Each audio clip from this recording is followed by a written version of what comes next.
श्रीपाद श्री वल्लभ चरित्रामृत अध्याय 23. पादराजम शरणम प्रपद्ये.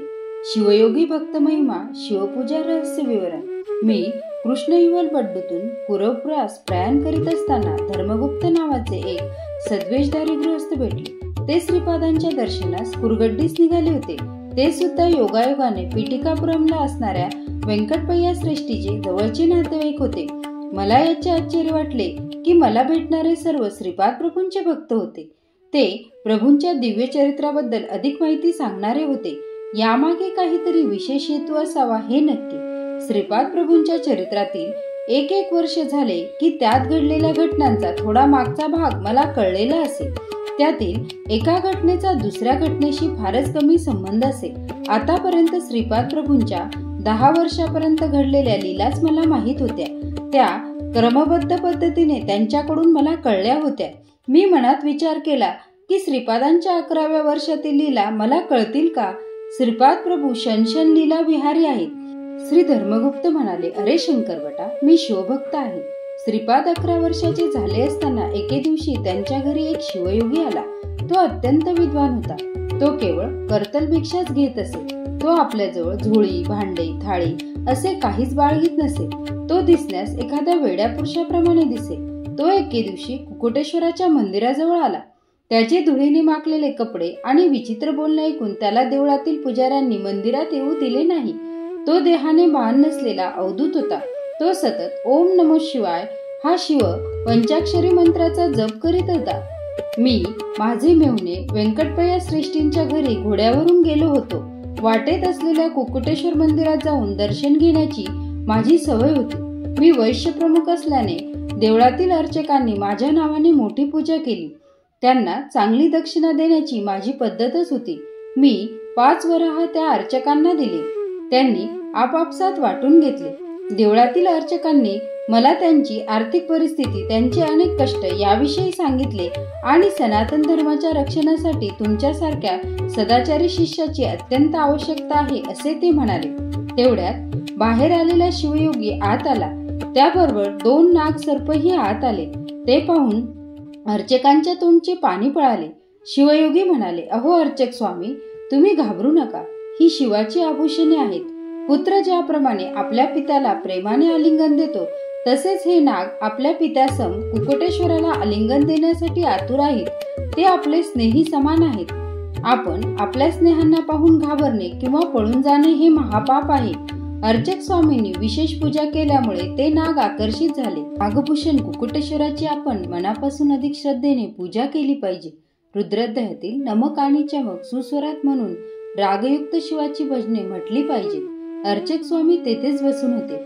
मंदिरात येणाऱ्या भक्तगणात कोणी धनवान होते तर काही भक्त साधारण गरीब होते. विशेष धनदान देणाऱ्या भक्तांशी अर्चक स्वामी अधिक आत्मीयतेने भाषण करीत. या अर्चकामध्ये पिटिकापुरम मधील सूर्यचंद्र शास्त्री नावाचे एक चांगले अनुष्ठान करणारा पंडित होता.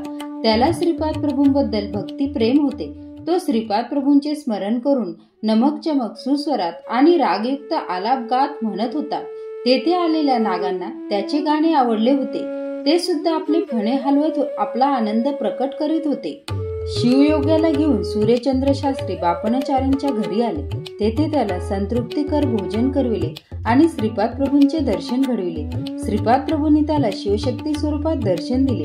त्या दिव्य दर्शनाने तो शिवयोगी एवढा आनंदित झाला की त्याला समाधी स्थिती प्राप्त झाली. अशा अवस्थेत तो 3 दिवस होता. त्यानंतर श्रीपादांनी आपल्या दिव्य हस्तांनी त्याला जेवू घातले. श्रीपाद म्हणाले, ये मुला, सनातन धर्मात सांगितल्याप्रमाणे आपले जीवन व्यतीत करून संसार तरून जा. पुराणात विषयांच्या कल्पना किंवा असत्य असे काही नसते. त्यातला सामान्य अर्थ वेगळा असतो आणि गूढ रहस्यात्मक अर्थ हा वेगळाच असतो. अनुष्ठान करणाऱ्या साधकास त्यातील अर्थ आणि गूढ रहस्य अंतःकरणात स्फुरते. भूतकारकांना चंद्रसूर्यात सूर्य परमात्म्याचे प्रतीक आणि चंद्र मनाचे प्रतीक वाटते. चितस्वरूप तेजस मनोरूप असणाऱ्यांना चंद्राशिवाय सृष्टिकार्य चालत नाही असे वाटते. अमावस्या ही मायेचे प्रतीक आहे. ही माया पूर्वीच्या काळी वसुगुल नावाच्या कलेने जन्म पावत होती. चंद्रबिंबामध्ये कलेचा प्रवेश झाल्यावर त्यातच तिचा लय होतो. ज्या प्रकारे माया परमेश्वर तेज घेऊन मनोरूप चंद्रात पसरते, त्याचप्रमाणे चंद्रात सूर्याचे किरण समाविष्ट होतात. माया असो अथवा अमावस्या असो, त्यांच्या जड स्वरूपामुळे त्यांच्यापासून निर्माण झालेले जगत त्यांच्या चिरकाल सानिध्याने चित्त जडात्मक आहे.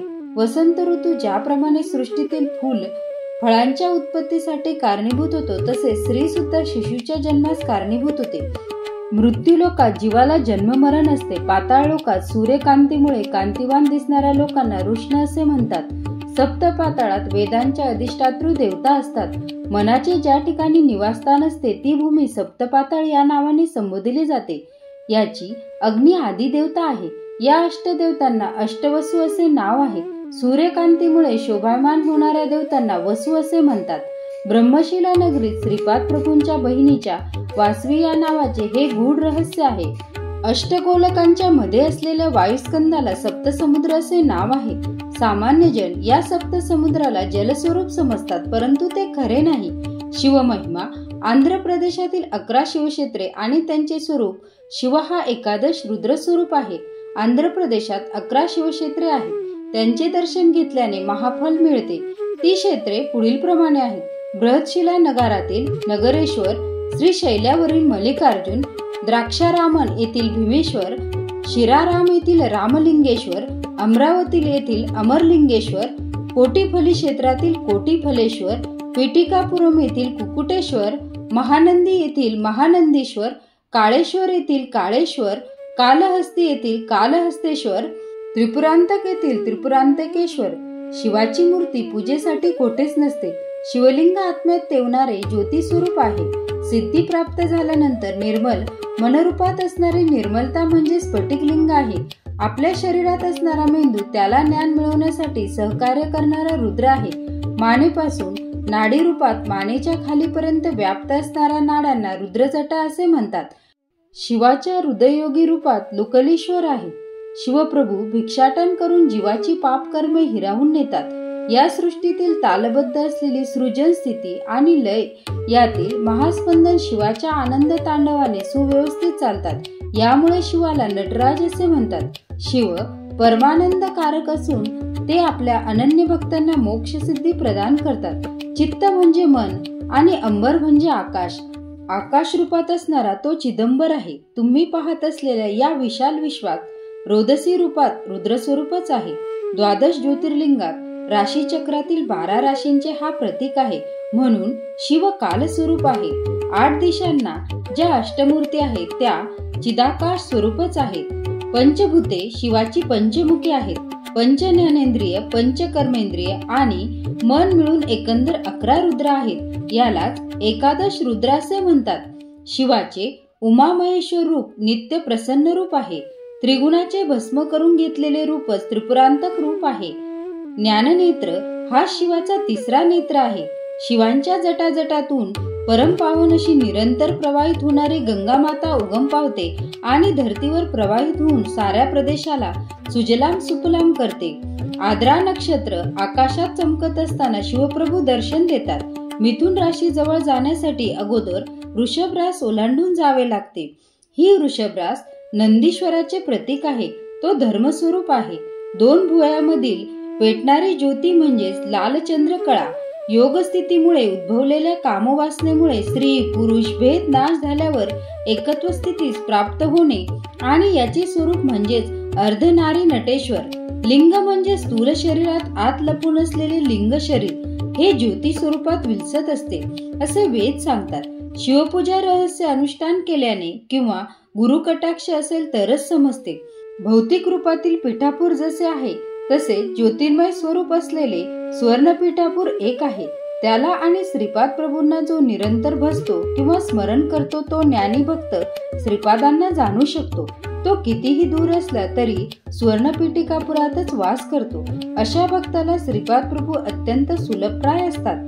भौतिक पीठिकापुरम मधील कुकुटेश्वर मंदिरातील अर्चक स्वामी प्रमदगणांचे अंशरूपाने जन्माला आले होते.